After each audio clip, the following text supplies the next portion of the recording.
Em 1992, Shanda Shatter tinha apenas 12 anos. Ela havia se mudado recentemente para uma nova escola e enfrentava problemas com uma garota que não a deixava em paz. A menina enviava inúmeras cartas ameaçadoras para Shanda, cada vez mais violentas. Tudo isso culminou em um crime seriamente perturbador que os investigadores simplesmente não conseguiam entender. Shanda eventualmente desapareceria, mas duas de suas supostas amigas logo fariam uma confissão chocante que ninguém poderia ter previsto. Os detetives ficaram sem palavras, questionando como algumas adolescentes poderiam ter mentes tão distorcidas e cometer um crime de proporções tão vis e repulsivas. Esta é uma história imperdível.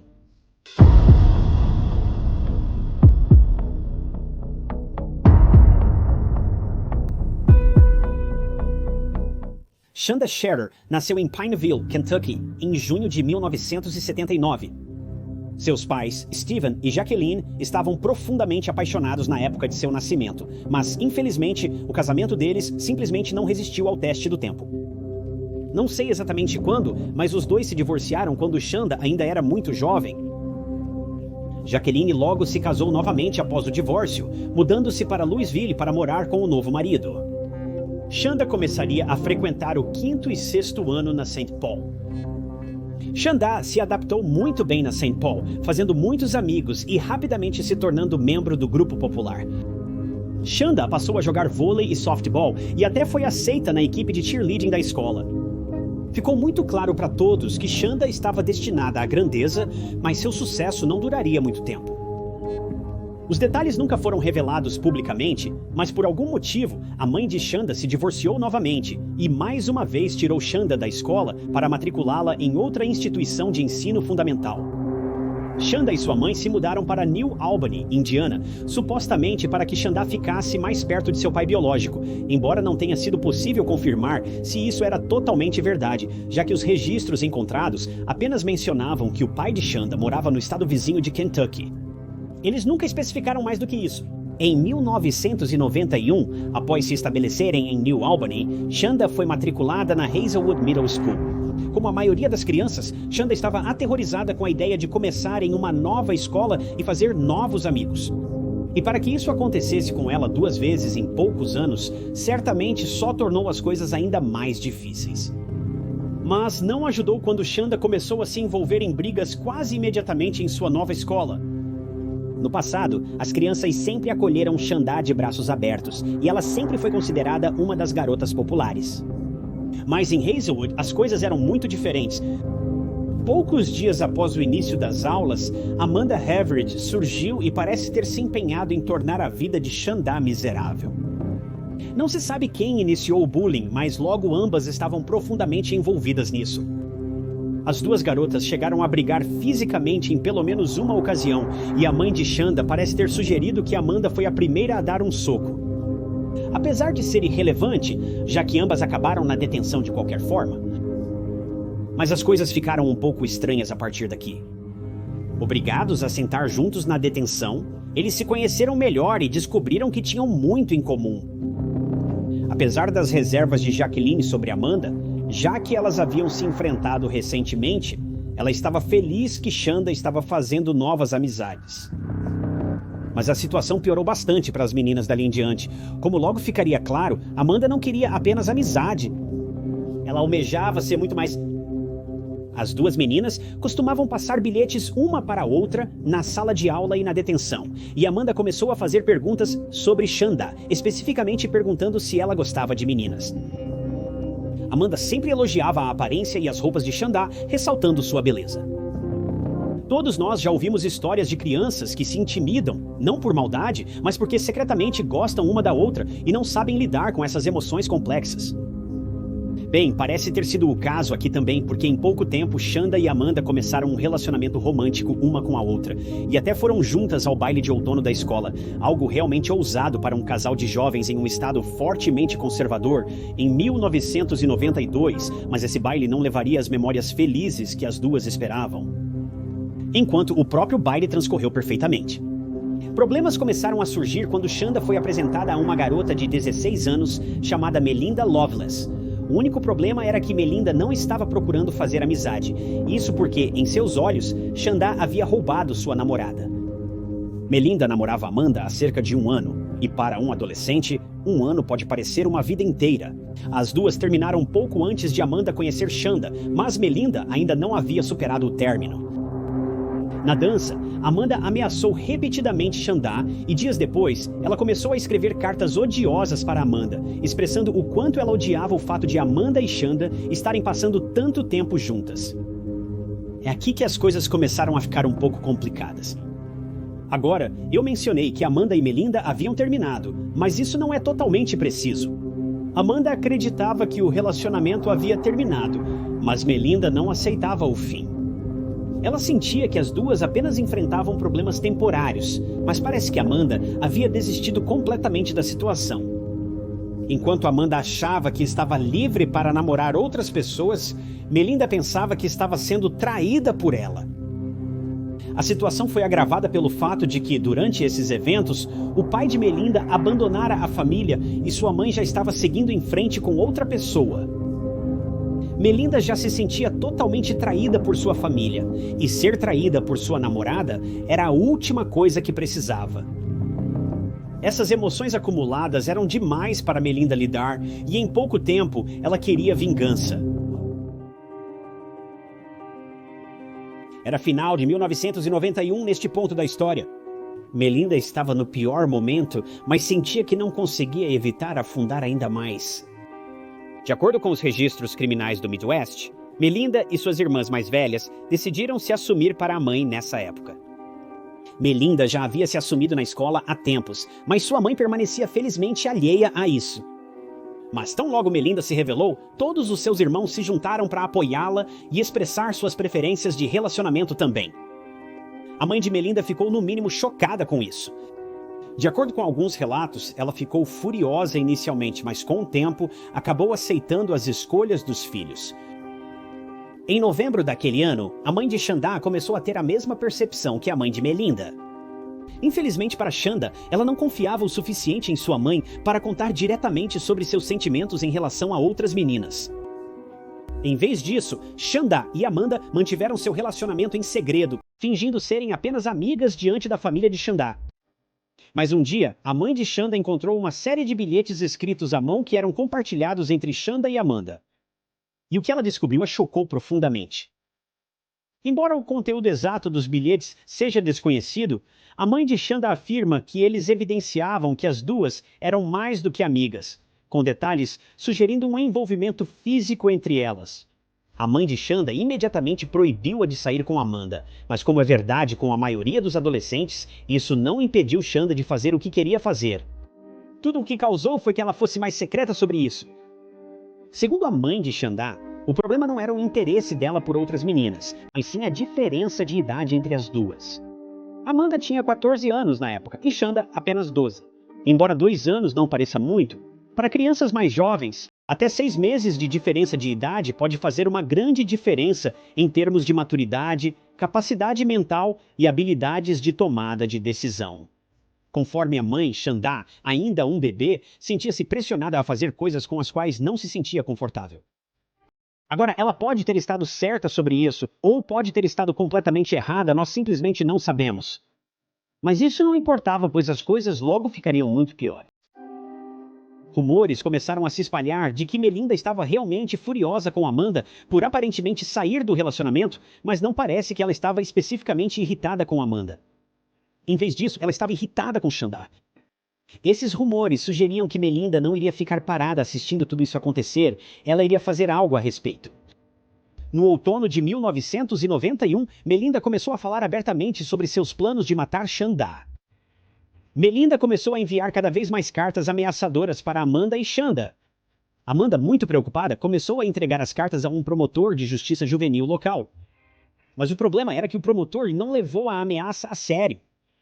Para Amanda, o promotor nunca deu seguimento às cartas.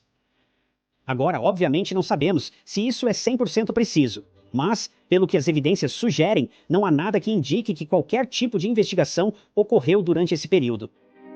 As coisas estavam prestes a ficar sérias rapidamente. Era 10 de janeiro de 1992, uma noite que Melinda vinha antecipando há muito tempo. Melinda conversou com suas 3 amigas, Lori Tackett, Hope Rippey e Toni Lawrence, e as convidou para irem à sua casa naquela tarde. Assim que as 3 chegaram, Melinda revelou que havia elaborado um plano para afastar Shanda de Amanda de uma vez por todas. Depois, ela exibiu uma faca para as garotas. Melinda disse que a usaria para ameaçar Shanda e forçá-la a romper com Amanda. Ela disse às amigas que acreditava que Shanda era apenas uma imitadora que roubou sua namorada. As meninas descobriram que Shanda estava passando os fins de semana com o pai, que morava em Jeffersonville naquela época. Aparentemente, Lori tinha um carro, e todas as garotas foram para a casa do pai de Shanda. Ao chegarem, elas planejaram. 2 das meninas bateram na porta da frente da casa, dizendo ser amigas de Amanda, e que estavam a caminho de encontrá-la, mas que Amanda pediu para pegarem Shanda no caminho. Elas convenceram Shanda a entrar no carro para se encontrarem em uma velha casa abandonada próxima, conhecida como o Castelo da Bruxa. Shanda queria ir com as meninas, mas sabia que seus pais não deixariam. Apesar de ser cedo, Shanda garantiu que sairia escondida se voltassem por volta da meia-noite. Melinda estava muito irritada, mas elas foram a um show local enquanto esperavam.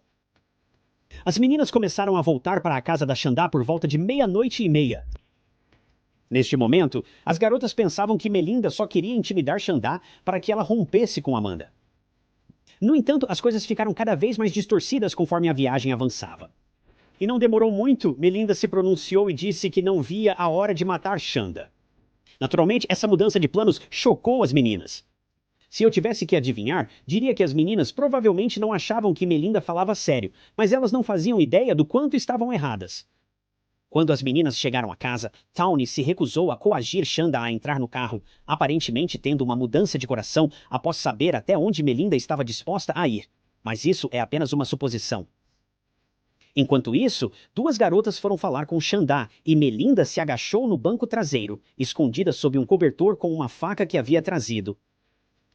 Shanda estava relutante em acompanhar as meninas. Não sei se ela sentiu que algo estava errado ou se apenas acreditava que iria se meter em problemas, mas as meninas a convenceram a sair, e poucos minutos depois, Shanda entrou no carro com elas. Como o grupo dirigia rumo ao Castelo da Bruxa, Melinda emergiu de repente com uma faca no pescoço de Shanda. Ela começou a interrogá-la sobre os detalhes de seu relacionamento com Amanda, irritando cada vez mais Melinda conforme o tempo passava. Logo, eles chegaram ao Castelo da Bruxa e Shanda foi forçada a sair do carro, amarrada e levada para dentro do prédio. Dentro da casa, Melinda e suas amigas furtaram as joias de Shanda, incluindo seu amado relógio do Mickey Mouse. Melinda elogiou o cabelo de Shanda e, passando a faca pelos fios, perguntou como ela ficaria se o cortasse todo. Uma das meninas pegou uma camiseta do carro, levou-a para o suposto castelo e ateou fogo nela logo depois. Não sei por que a menina fez isso, mas a fumaça vinda da camiseta era tão intensa que as meninas temiam que alguém passando por perto pudesse perceber. Elas reuniram Shanda, a esconderam no carro e seguiram na estrada rumo a Madison, perto de onde Lori morava. Lori guiou as garotas por uma antiga estrada de madeireiros, rodeada por florestas e árvores. As meninas dirigiram pela estrada até chegarem a um local agradável, onde tiraram Shanda do carro. Então Shanda foi forçada a tirar todas as suas roupas e imediatamente depois, Melinda começou a atacá-la, socando-a, chutando-a e repetidamente ajoelhando-se em seu rosto. 2 meninas ficaram no carro, aterrorizadas com o que estava por vir. Logo, Melinda as coagiu a ajudar a segurar Shanda enquanto terminava o trabalho. Ela então puxou a faca que tinha trazido consigo e atacou Shanda novamente. Depois usou uma corda que encontrou para garantir que o ato fosse concluído. Após o fim daquela noite de terror, as meninas colocaram Shanda de volta no porta-malas do carro e foram até a casa de Lori para se limparem e beberem algo para se acalmar. Dentro da casa, ouviram os gritos de Shanda vindos do porta-malas do carro. Lori pegou uma faca de descascar e rapidamente voltou para o porta-malas do carro. Depois, ela limpou tudo novamente e Lori e Melinda começaram a percorrer as ruas rurais locais de carro. Era por volta das 2:30 da madrugada. Logo, elas ouviram Shanda chamando novamente do porta-malas. Desta vez, elas pararam e pegaram uma barra de ferro de pneu, acreditando que o trabalho estava finalmente concluído. Foi também relatado que seus ataques assumiram uma natureza mais sexual por volta desta época, mas não me sinto confortável em discutir esses detalhes. Se esse aspecto da história lhe interessa, sugiro que pesquise por conta própria. Quando Melinda e Lori voltaram para casa na manhã seguinte, as duas garotas ainda estavam lá esperando por elas. Ao ser questionada sobre o que aconteceu com Shanda, Lori começou a rir e descrever o crime detalhadamente, mencionando que Shanda ainda estava no porta-malas do carro. Mais tarde naquela manhã, as garotas foram a um posto de gasolina local e abasteceram o carro. Uma das garotas entrou e pegou uma Pepsi de 2 litros, despejou a Pepsi e encheu a garrafa vazia com gasolina. Em seguida, as garotas dirigiram até a rua Lemon, ao norte de Madison, e tiraram Shanda de volta do carro. Elas a deixaram na beira de uma estrada de cascalho, jogaram gasolina e atearam fogo. Um legista revelaria mais tarde que, apesar do que as garotas acreditavam, Shanda ainda estava viva neste ponto. As garotas voltaram para casa após parar no McDonald's local para tomar café da manhã. Melinda encontrou Amanda mais tarde naquele dia e orgulhosamente confessou o que fez com Shanda. Amanda duvidou de Melinda inicialmente, mas mudou de ideia quando viu as impressões digitais de Shanda por todo o porta-malas do carro, onde suas meias também foram encontradas. Amanda emudeceu, verdadeiramente sem palavras.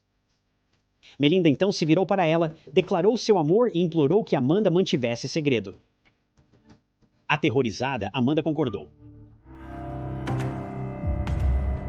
Mais tarde na manhã, em 11 de janeiro, na manhã após o crime ter ocorrido, 2 irmãos estavam indo para o Jefferson Proving Ground para caçar.